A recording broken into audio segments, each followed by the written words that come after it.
کل ہم لوگوں نے سیرت کے مفہوم کو سمجھنے کی کوشش کی تھی اور یہ جانا تھا کہ سیرت طریقہ کار کو کہتے ہیں، سیرت حالت اور کیفیت کو بھی کہا جاتا ہے، جیسا کہ قرآن مجید میں رب تعالیٰ نے ارشاد فرمایا خذها لا تخف سنعیدها سیرتها الاولی، کہ اے موسیٰ علیہ السلام پکڑ لیجئے، مت ڈریے، اس کو ہم اس کی پہلی کیفیت کی طرف لوٹا دیں گے۔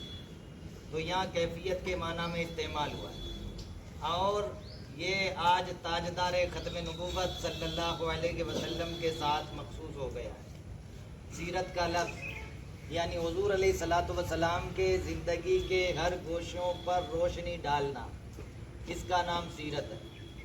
اب اس کی اہمیت اور ضرورت کا تقاضا کیوں ہوا؟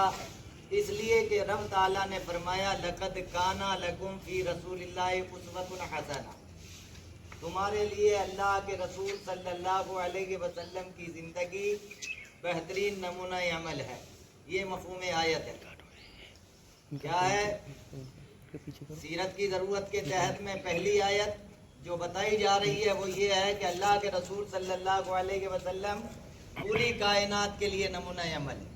کیا ہے؟ پوری کائنات کے لیے نمونہ عمل ہے، اس لیے کہ جس کو نمونہ عمل بنایا گیا ہے اسے جب تک نہیں جانیں گے تب تک ہم اپنی زندگی میں کوئی بھی چیز نہیں کر سکتے۔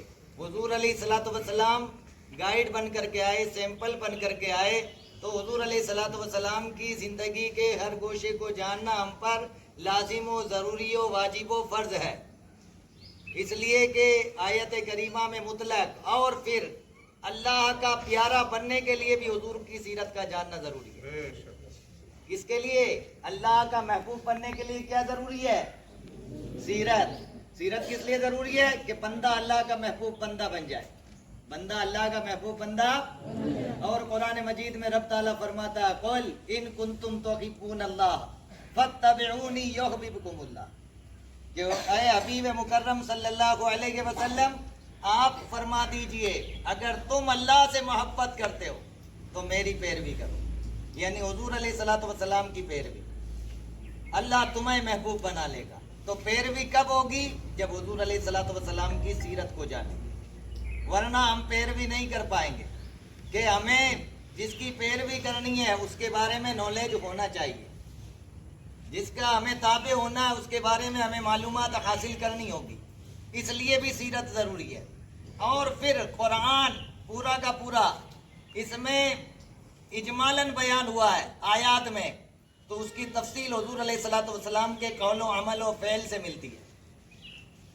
کہ قرآن میں نماز کا حکم دیا گیا ہے اقیموا الصلاۃ ان الصلاۃ کانت علی المؤمنین کتابا موقوتا ان الصلاۃ تنہی عن الفحشاء والمنکر قوموا للہ قانتین وارکعوا مع الراکعین حافظوا علی الصلوات والصلاۃ الوسطی۔ یہ نماز کی تاکیدیں کی گئی ہیں، مگر کیسے پڑھنی ہے، کتنی پڑھنی ہے، یہ احادیث نبویہ جو سیرت کا ایک باب ہے اسی سے ہمیں معلومات فراہم ہوگی۔ حضور علیہ الصلاۃ والسلام نے اس کے تقاضے بتائے کہ کیا نماز میں کیا چیز فرض ہے، کیا واجب ہے، اور پھر طریقہ کار بھی بتایا کہ صلو کما رأیتمونی، تم ایسے نماز پڑھو جیسے مجھے دیکھتے ہو۔ تو یہ حضور علیہ الصلاۃ والسلام کی سیرت کو ہم جانیں گے تو نماز، روزہ، حج، زکوٰۃ، ان کی تفصیلات بھی ہمیں میسر ہوگی۔ اسی طریقے سے حضور علیہ الصلاۃ والسلام کو سب سے زیادہ چاہنے والا اور تقاضا کرنے والا اور حضور علیہ الصلاۃ والسلام جو دیں ان سے اخذ کرنے والا قرار دیا گیا، کہ حضور علیہ الصلاۃ والسلام کی شان میں فرمایا گیا ما آتاکم الرسول فخذوہ وما نہاکم عنہ فانتہوا، کہ جو تمہیں رسول دیں اسے لے لو۔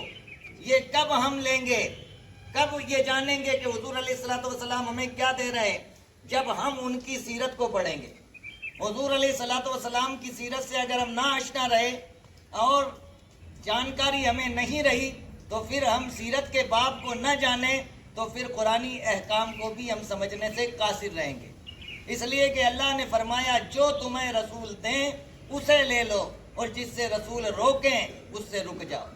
اور فرماتا ہے اللہ تعالیٰ کہ من اطاع الرسول فقد اطاع اللہ، جس نے رسول کی اطاعت کی اس نے اللہ کی اطاعت کی۔ تو حضور علیہ الصلوۃ والسلام کے حکم کو بجا لانا، حضور علیہ الصلوۃ والسلام کی اطاعت کرنا گویا کہ اللہ کی اطاعت کرنا ہے۔ تو سیرت کیوں ضروری ہے؟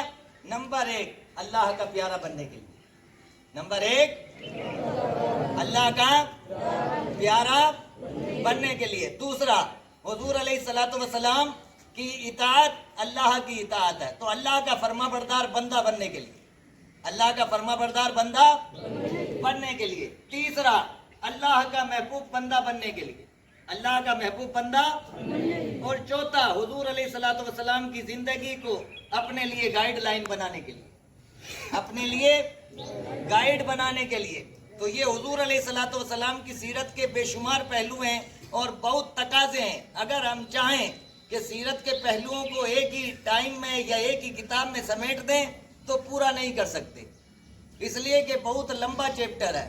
البتہ یہ ہے کہ سیرت کے کچھ گوشوں پر روشنی ڈال کر کے ہم مدنی تاجدار صلی اللہ علیہ وسلم کے محبت کے تقاضے کو پورا کرنے کی کوشش کرتے ہیں۔ باقی انشاءاللہ آئندہ بتایا جائے گا۔ استغفر اللہ ربی من کل ذنب و اتوب الیہ ورحمۃ اللہ۔